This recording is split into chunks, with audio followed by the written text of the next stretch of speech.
Epilogue. I think it's a sign that Hild refused to come into the garage, Trora commented. He leaned against the workbench, moving to the side with a soft, long-suffering sigh as Duo poked at him to get out of the way. Duo leaned past him, twitching at the diagram, then moved off without a response. If Oon found out you'd kept the ECM unit, you'd be in hotter water than you were for that fiasco in New South Wales with the illegal tourist plant, Katra said, his brow furrowed. I thought we agreed to destroy all that years ago. We did, Duo said, looking up from where he was setting the test radar systems in a circle.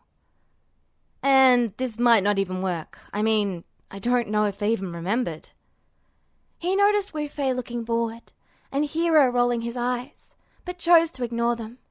He straightened and threw a grin over his shoulder. If it doesn't, then hey, whatever. Not like you have to be here.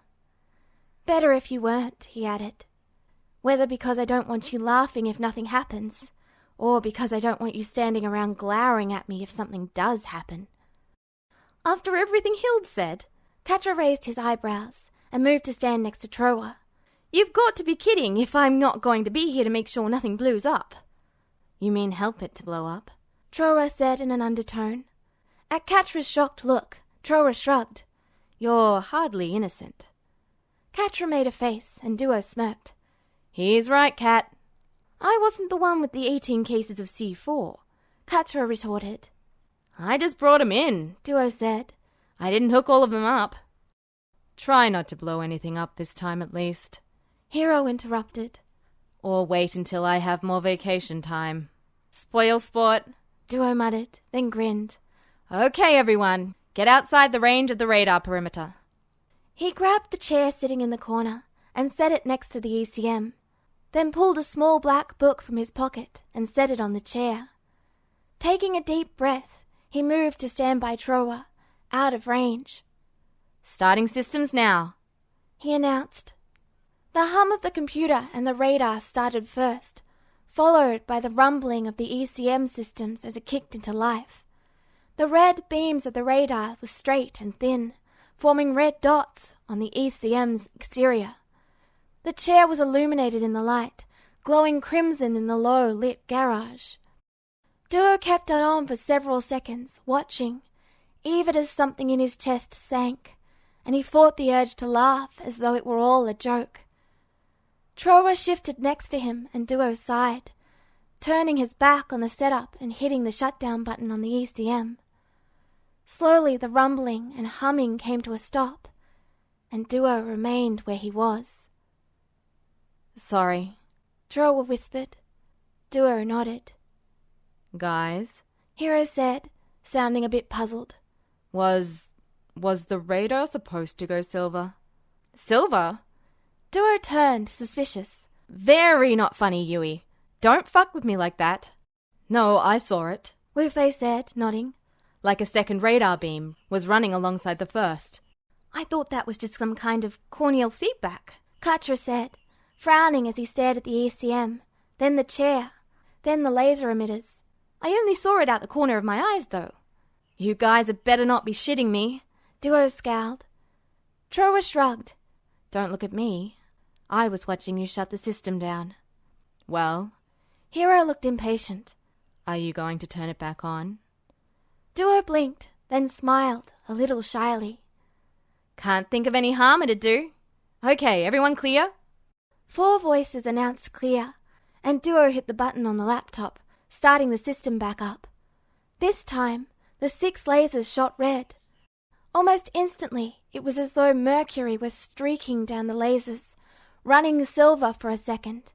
Then the beams of light spread out, becoming powerful beacons of blue, powering into the ECM.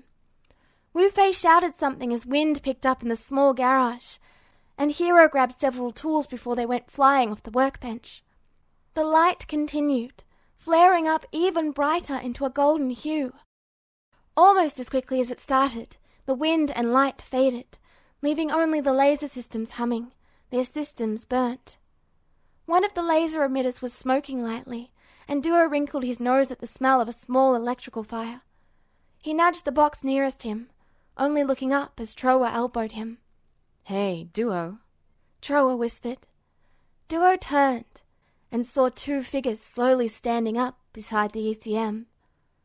One was as tall as Troa, with dark brown hair that hung in a shaggy cut around his face, with dark brown eyes that blinked at everyone, but lit up when he saw Duo.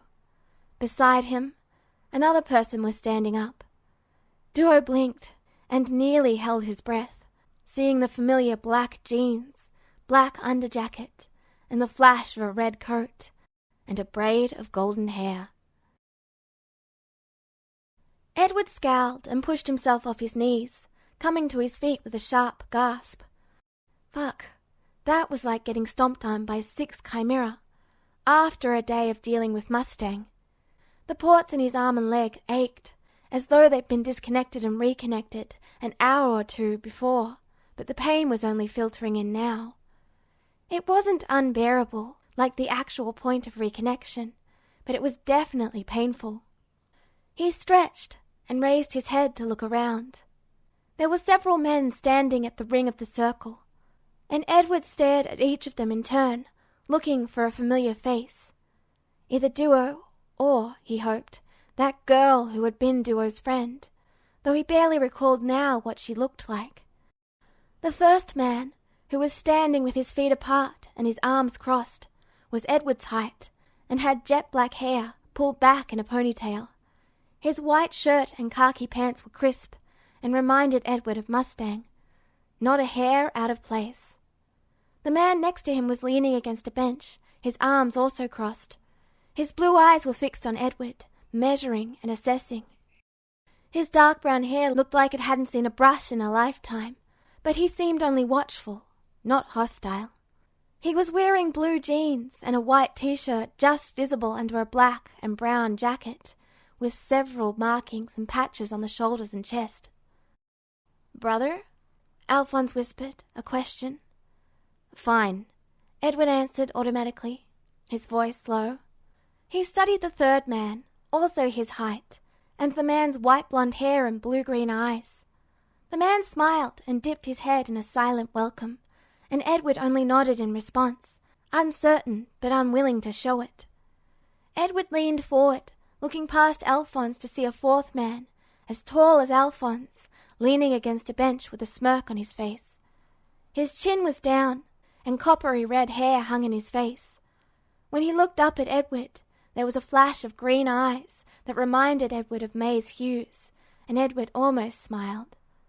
Then someone stepped in the way. Duo was as tall as Edward now, but still skinnier, although his shoulders had broadened and his forearms were muscled and tanned.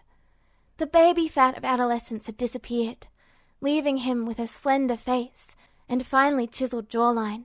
His deep blue eyes were opened wide in surprise, and when he saw Edward, he smiled, a sincere expression. "Edward," Duo said, and he grinned again, shyly.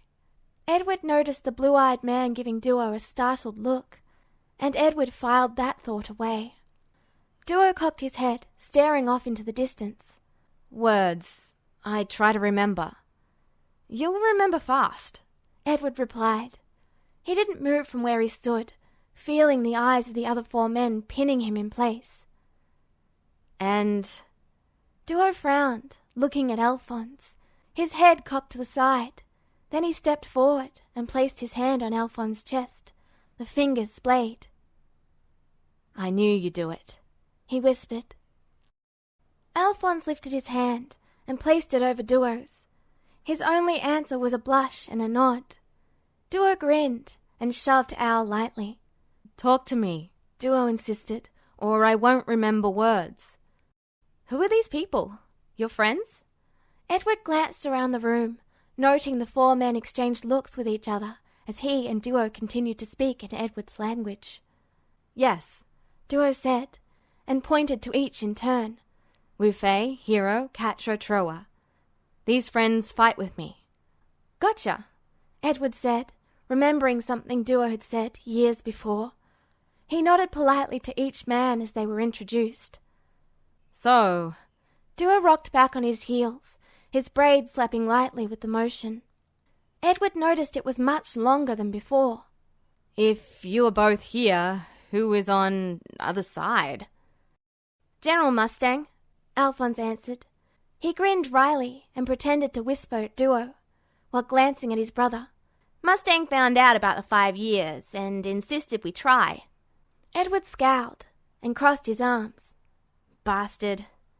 Bastard, Duo repeated in a sage tone. Yeah, I know. So, hungry? Sure, Edward said. He rotated his arm, feeling the joints creak as the ache faded. What you got? Lots, Duo told him. He moved towards the wall and bent down, grabbing onto a handle and pulling upwards. With a groan and a shriek of metal, the door rolled upwards, revealing a driveway. And beyond that, a street and a row of houses. Duo beckoned, and Edward and Alphonse left their suitcases by the large metal box and went to join Duo. Edward realized Duo was pointing up, and he stared at the metal walls visible in the distance. Beyond the row of houses, the world seemed to curve upwards, not downwards, as though they were at the top of a long, broad hill. Edward leaned back, seeing the metal walls rise up, arching over his head an endless distance away. Edward felt light-headed to see the world encased, to see buildings and streets and odd-looking cars, all wrapped up in some sort of metal box. At the top, over his head, there was a massive window of some sort, but it was mostly black, except for a half-circle of silver-grey along one side. What's that? Alphonse pointed. Duo looked up and laughed, a bright sound. He lowered his head and winked at Edward. That is the moon. Edward looked at Duo, disbelieving, then leaned back to look up at the crescent visible through the huge window over their heads. He stared for a long moment, sensing the other 4 men come to flank them in a circle. He continued to stare, and a smile slowly spread across his face. Dropping his chin, he arched an eyebrow at Duo, who smirked in response. It took a second of digging through his memory, but Edward's smile grew as the word came back to him. Doing his best to remember it perfectly, he leaned back again and stared up at the moon, visible through the window from this box he was in that floated in space. Then Edward said the only word he knew in Duo's language, but it was the one that he was pretty sure would fit the situation perfectly. Cool, he told Duo, and laughed. This has been Find the Moon by Soul 1056, read by Kitsune Baba.